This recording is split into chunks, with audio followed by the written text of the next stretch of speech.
Howdy, folks. Welcome aboard the channel if you're new here. I'm Don. This is Rockin' the Country, and thanks for returning, folks. Those of you who've been around quite a while. We're in our 8th year of the channel now, and the whole thing is about non-pop country music, and mostly traditional, and certainly neo-traditional, but bluegrass, western, Cajun, Texas red dirt, all under the country umbrella, folk, and I'm all on board with it. And this is Dan Seal's song, Addicted. Kyle Perkins made a gift to the channel for me to do this one.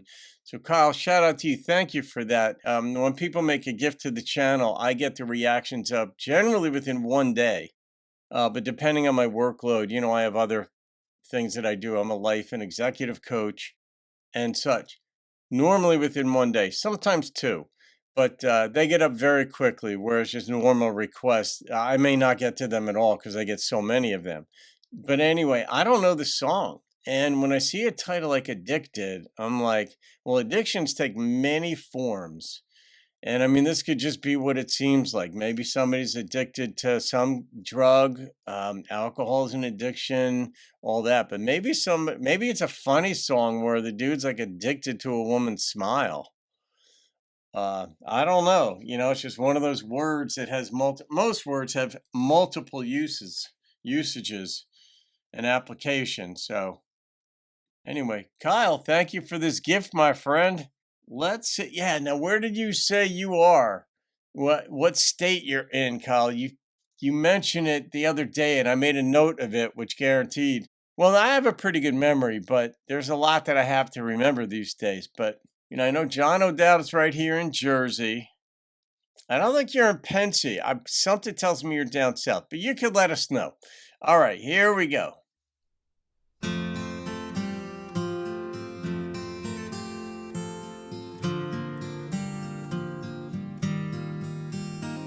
pretty.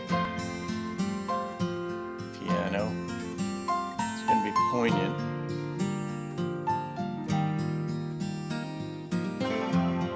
She says she hates to sleep alone, but she'll do it tonight.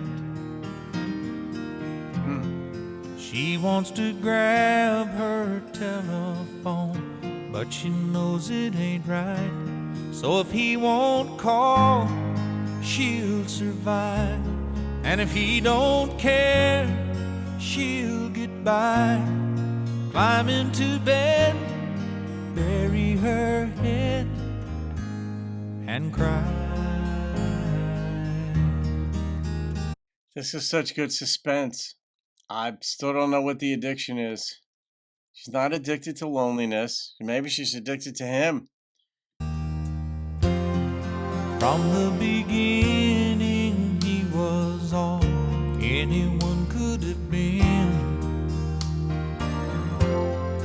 They were delirious with love. They were certain to win. Now he's breaking plans more and more, and he's leaving notes on her door.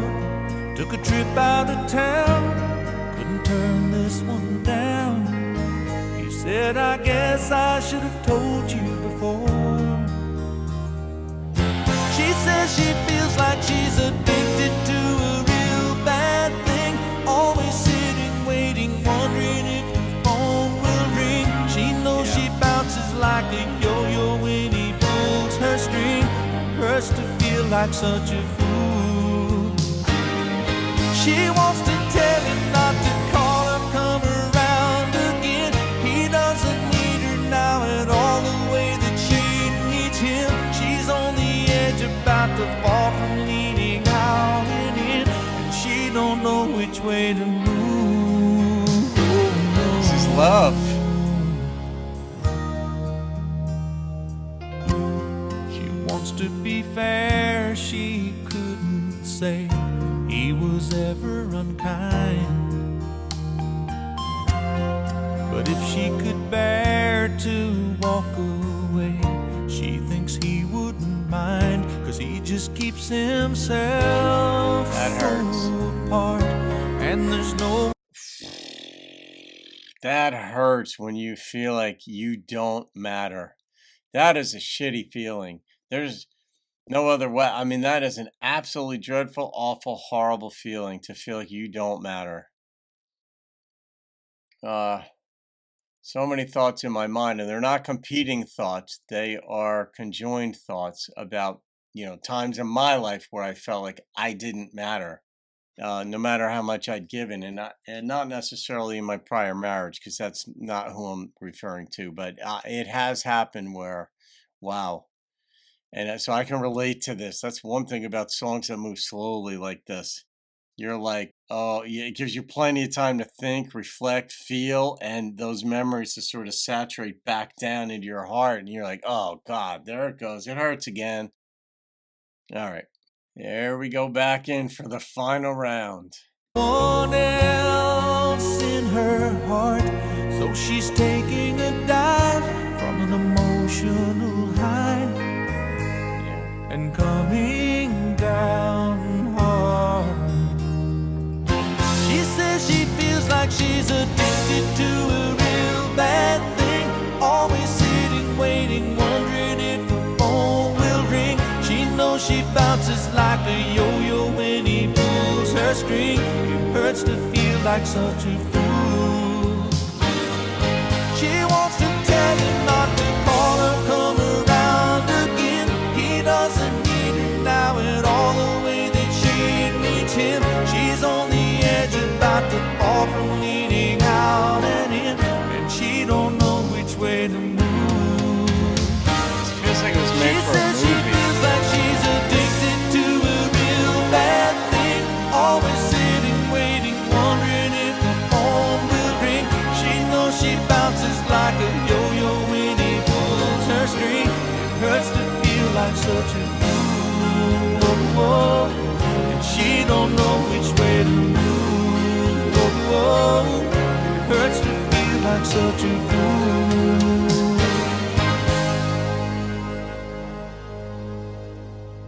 Yeah, I wonder if they were going for a crossover with this. Because if I had, say, a rock channel or soft rock channel, and Kyle, you'd made a request for this on that channel, I would say, yeah, that fits the channel, but it also fits this channel. So I wonder if if this was written it feels like it was written for a movie, but it might not have been. Don't know who the songwriter was, and interesting production on this. Really, like the lyrics captured love and an inability to move on because she loved this guy so much. She had hope. There's one guy in her heart. And you don't just throw that away because you get some fears. It just makes, in many ways, like if you want to talk about it just making sense, it makes more sense to try making it work, to hang in there. But she never knows if the phone's going to ring. And then the next thing is, if it's going to ring, could it be the authorities saying your man is dead because he's out partying his brains out? Is he addicted to something? Is he into drugs or something? So she's addicted to a guy who's addicted to something else. That we can't even say that that's a fair assumption to make because that wasn't even part of the song. But the word addicted can denote that, as we know. But she doesn't know if she wants to tell him, don't call, don't come around. She wants to try ripping that Band-Aid off and dealing with the emotional and mental wounds and the confusion and the new stage of life and what does it look like. And the idea that you're the one that's breaking it off, even though it's his actions that are precipitating all this. But that's the nature of relationships. You don't know if they're going to work. I know for me, and I'm divorced, when I see marriages that work or have worked, my friends Dave and Kathleen, I went to kindergarten with Kathleen, literally went to kindergarten with her. She and her husband Dave now are married 35, 40 years. They've got 3 kids. They got grandkids. They put 3 kids through expensive colleges. They're really good kids. They're wonderful kids. They married really good people. And you look, and all you can do is be happy for them. Because for every relationship that doesn't work, I mean, you at least want to see that it can. And I love success stories, whether it's in relationships or in business or sports. I don't care. I like seeing people succeed. And for her, in this context of the song, it's a risk. It's always a risk of getting into a relationship because you might go through something like this where the guy just doesn't stay committed the way he probably was in the beginning. Kyle, yeah, I'm going to rate this song. And the instrumentation was different though for me. And that's why I think it might have been for a movie. It didn't bespeak country per se. It was more orchestral, sort of easy listening. His voice was a little bit subdued. The instrumentation was more pronounced. I think songs like this, so I like to hear the lyrics go to town. I like to hear the vocalist a bit more pronounced, but it was a soft song. The producer decided to go soft with this. The number that popped into my mind was an 8.6, and it was because it was just an accurate depiction of a woman not knowing if she can let go or not because she still loves this one guy. That's it. And man, is that tough. That's just a hard place to be. Confusion is painful. People don't categorize it that way, but confusion is a painful state because our minds like to put things in their order. Humans are wired for pattern recognition. And when things don't fit in their boxes, it's rough. So, all right, guys, I hope you enjoyed that. Have a great day. I'll see you on another video. You could thank Kyle Perkins for that, and keep rocking the country.